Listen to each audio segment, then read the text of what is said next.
અમદાવાદની સોલા સિવિલ હોસ્પિટલમાંથી માનવતાની એક અદ્ભુત કહાની સામે આવી છે। મહેસાણાના મધુબેન મોતિયાના ઓપરેશન માટે અહીં આવ્યા હતા, જો કે વૃદ્ધાવસ્થા અને માનસિક અસ્વસ્થતાને કારણે સારવાર પડકારજનક હતી। શરૂઆતમાં મધુબેન કોઈની વાત માનવા જ તૈયાર નહોતા, પરંતુ તબીબોની ધીરજ અને સ્નેહનું રંગ લાવ્યું। તેમના બંને આંખોનું સફળ ઓપરેશન થયું। અહીંથી જ શરૂ થયો મમતાનો એક અનોખો પ્રવાહ। મધુબેનને હોસ્પિટલ અને તબીબો સાથે એવો ભાવનાત્મક લગાવ થયો કે ઘરે જવાની સ્પષ્ટ ના પાડી દીધી।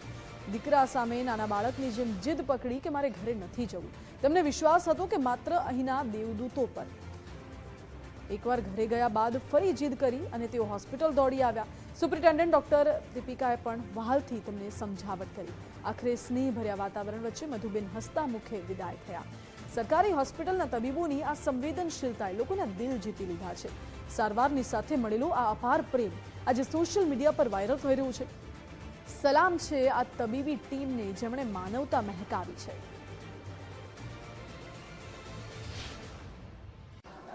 બંને આંખનું ઓપરેશન થઈ ગયું પછી તો એમને એટલું ગમી ગયું કે હવે એમને અહીંયાથી ઘરે જ નથી જવું, કારણ કે અમારા બધા રેસિડન્ટ સાથે એમનું એટલું લગાવ થઈ ગયું કે હવે એના પોતાના દીકરા જોડે એ વાત કરવા નથી માંગતા।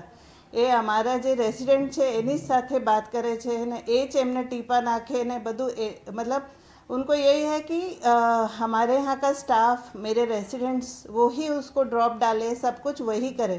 तो उनको अब यहाँ से घर नहीं जाना है। बड़ी मुश्किल से उनको हमने यहाँ से डिस्चार्ज करके घर भेजा, लेकिन वो जिद करके आज फिर से यहाँ आ गए।